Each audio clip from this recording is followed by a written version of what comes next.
Look at those mountains. It's been a while since I could say that.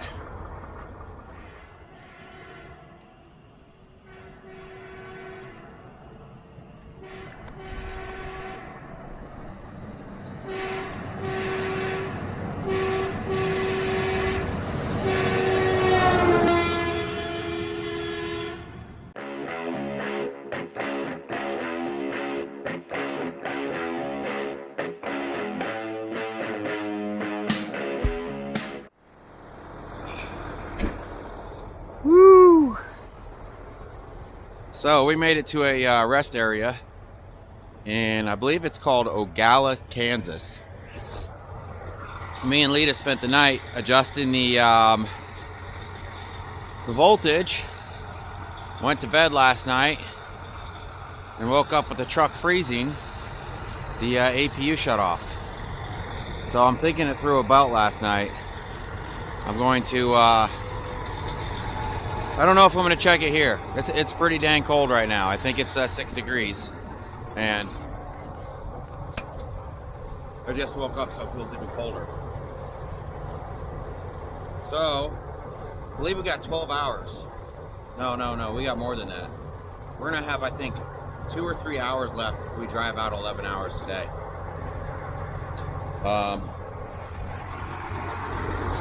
Denver's supposed to get some snow today. Hopefully it won't be enough to shut 70 down, but we'll have to see. But yeah, this is where we ended up. Ended up having to idle the truck. I don't know what time it was, but I'm glad I finally figured out how to idle this thing up. Anyways, Lita dropped her glove. Let me hop off here, and we'll see you guys later.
So we're currently going over the 70 right now. This is the same road where that trucker blew past all those off-ramps and killed those people. But and of course it's raining and snowing. I think this is our first time taking the semi-truck over the 70. Now it is some steep roads, but we've definitely been on steeper with the semi. So okay. I just got Lee to keep an eye on 511 in Colorado, make sure they're not going to close any of these roads, or if they're going to change the chain laws as we're driving over, or what. We've got socks on the truck. I don't carry chains, and I'm not even interested in putting on the socks. So I'm hoping we can get over to Utah, get this drop Saturday. We've got another load picking up in Utah going to Iowa, and it'll bring us back over the 70 again.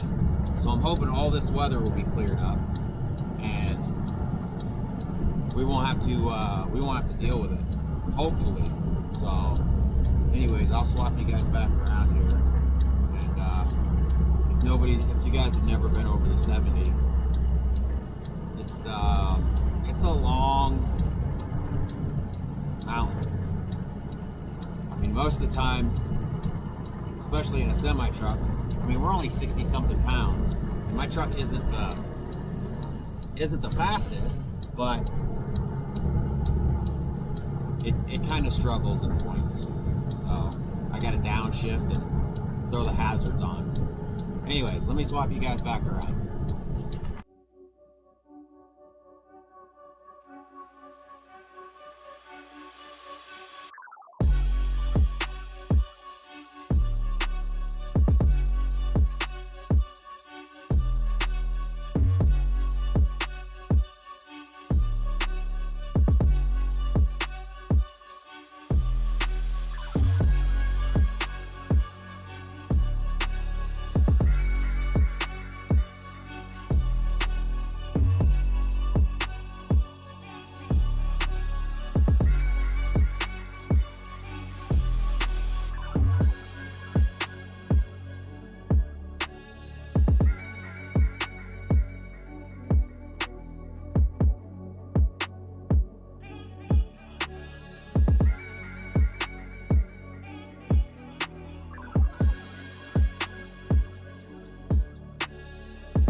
Start it up.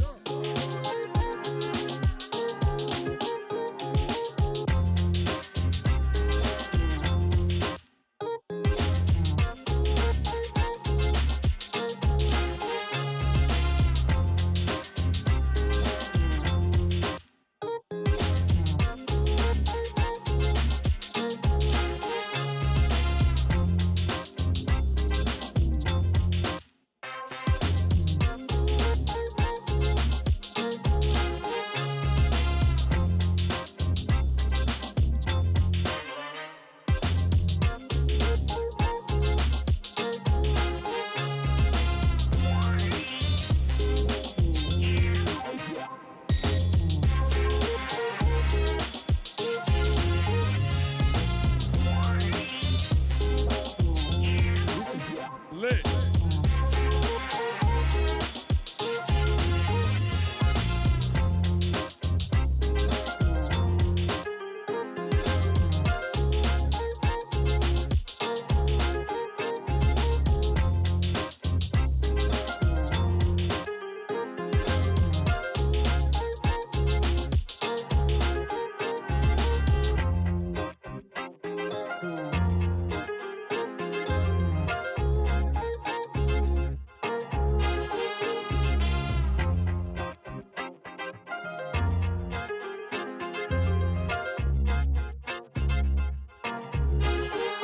Start it up.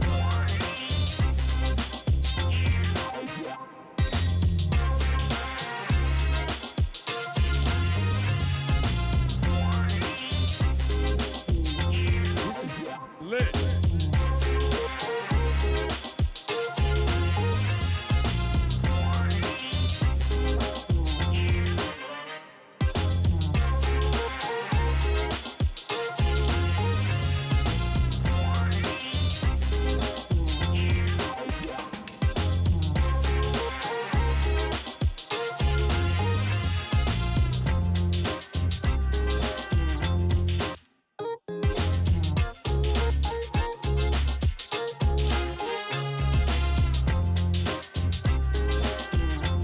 All right, so we're at a little fuel stop, kind of before you get into Utah, but not quite. I don't know how far it is. This is basically the cheapest I can get it before I get into Utah. Yeah, so we're not too far from Utah. I think the place is called. Let me look it up here. It's called. So it's $3.11 a gallon here, but if you go down the road to the TA, it's $3.40 a gallon, and then the Love's at the same exit that the TA's at is $3.55 a gallon. But if you wait to get into Utah, it's $3.70 a gallon. So we actually just filled up on the east side of Denver, and I think my pump's done. For because I needed fuel, I had to get fuel, so I think that was like $3.11 a gallon too. I think maybe it was $3.19 a gallon. I don't know. I can't remember. Anyways, I wanted to top the tanks off one more time before we get to Utah. That way we don't have to fill up in Utah. And then I'll probably come back out of Utah, depending on how much fuel we have.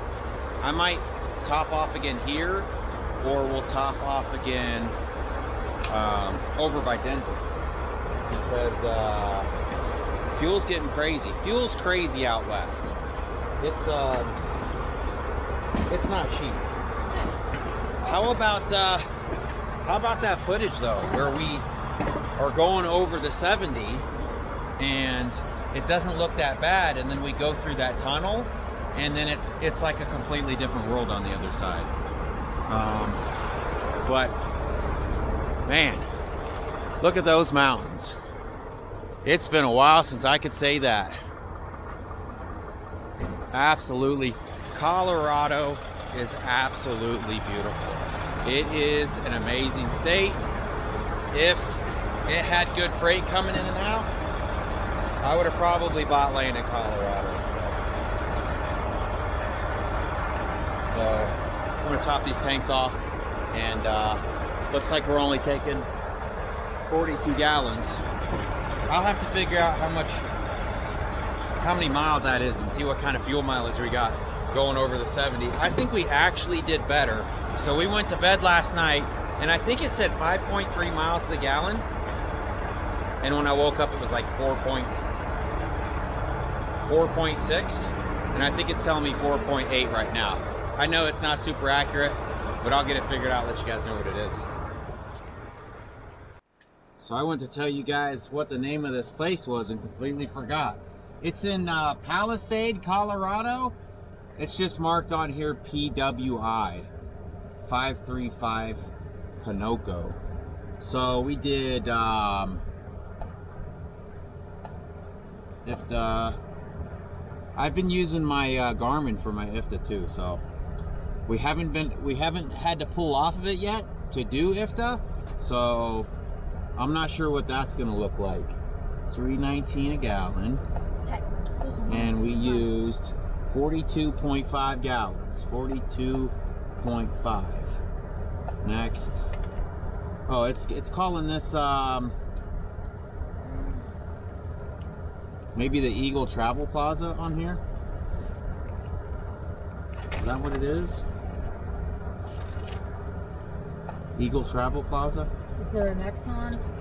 Yeah, they're both. I think it's the same address though. All right. So our last fill up was at 716. This is 716647. So 716647 minus 716,395. 252 miles since we got fuel last. So we'll take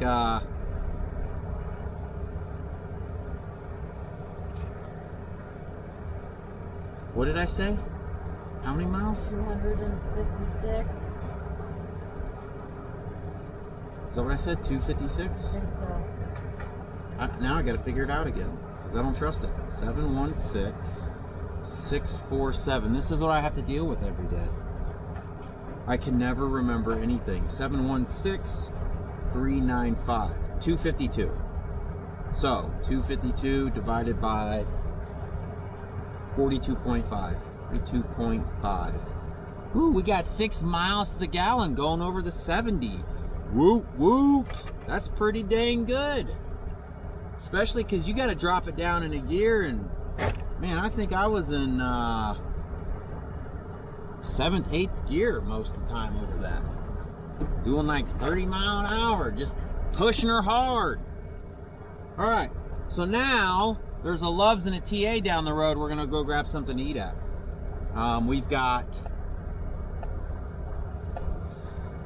We've got an hour and 42 left on the clock, but we have 5 hours and 47 minutes to get to where we're going. So we'll be stopping somewhere tonight. We obviously won't be able to make it all the way. So we'll see you later. Well, it is now the next morning. So we came down to the Loves last night to get something to eat, and then I started working on the APU. I need to start taking better care of that thing because it's pretty low on oil. Then we had to adjust the set screw thing again, and then halfway through the night it started giving us that error again. I checked it again. It's at 112. It's just like vibrating. It is vibrating. I think it has the holes through the bolt so you can run a wire through there so it doesn't vibrate. Because I cranked that thing down and it moved again last night. Just the vibration from that thing just is a pain in the butt. No, this isn't Pete. This is,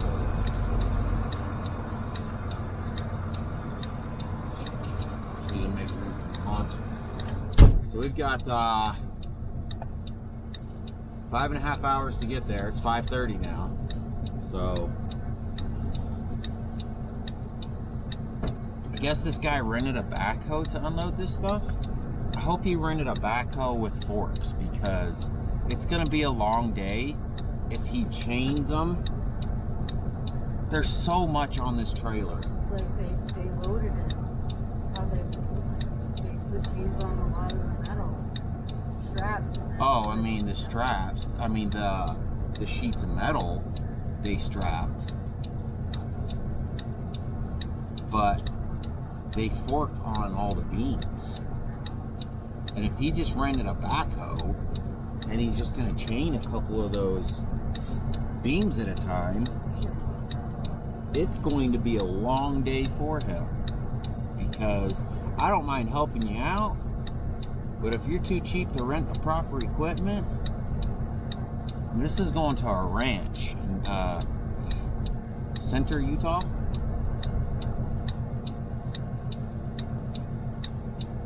I don't know. I guess we'll see you guys there. So Lita just let me know, which I knew, but I didn't know it was like this. This is like the big text trailers where they're going to have to give us a check to pay for this, and then we have to mail the check back to the company. They give us an envelope and all that to send it back with. Prepaid envelope to send it back. So this guy's got to cut us a $60,000 check before he can unload this trailer. And I'm like, what if he doesn't pay us? Are we just supposed to drive this back? And then what, we get paid double to drive it back? I guess he's got the money. So I'm sure he's got the money, but why would they put all that on the driver? I don't know. All right, let's go now.